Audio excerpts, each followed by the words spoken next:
Hello dear students and welcome to e-learning classes. Children, today in geography we will start chapter number 7, that is water. So let's begin. The presence of water is a unique feature of our planet. Children, अर्थ की surface पर 29% land है तो 71% जो है वो water है और ये वाटर हमें seas, lakes, oceans, gulfs, bays और रिवर्स की फॉर्म में देखने को मिलता है। अर्थ के वाटरी पार्ट को हाइड्रोस्फीयर कहते हैं और लैंड वाले पार्ट को लिथोस्फीयर कहते हैं। चिल्ड्रन, ये एस्टिमेट किया है और एक अनुमान लगाया है कि हमारी अर्थ पर जितना वाटर प्रेजेंट है उसका 97% जो है वो ओशंस में मिलता है।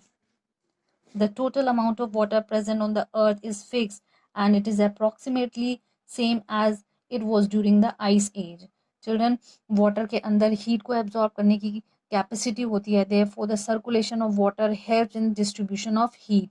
Water is also a good solvent, means water soluble substance जो होते हैं वो water के अंदर easily dissolve हो जाते हैं और easily soluble हो जाते हैं. So some soluble mineral dissolve in water and transform into organic forms.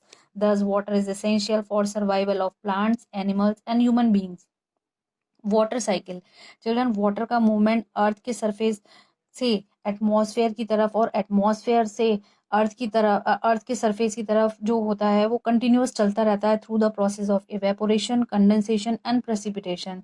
All these processes we have read in previous chapter also. Children, due to the sun's heat, water from the different water bodies reaches the atmosphere through evaporation in the form of water vapor.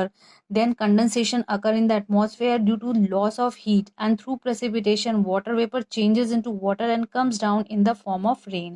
और land पर जो ये water rain की form में वापस आता है, ये पॉन्ड्स में कलेक्ट हो जाता है and through rivers it goes back to the oceans.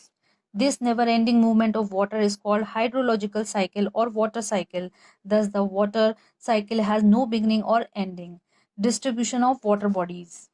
अर्थ के सरफेस पर जो वाटर का डिस्ट्रीब्यूशन है वो ये बताता है कि नॉर्दर्न हेमिस्फेयर में लैंड ज़्यादा है और वाटर कम है, लेकिन सदर्न हेमिस्फेयर में वाटर ही वाटर है.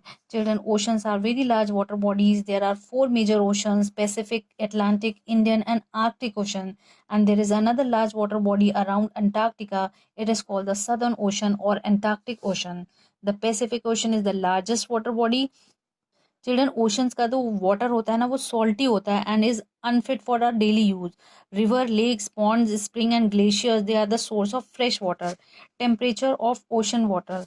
Children, the sun is the main source of heat for the ocean water. The temperature of the surface water in the ocean is not same everywhere.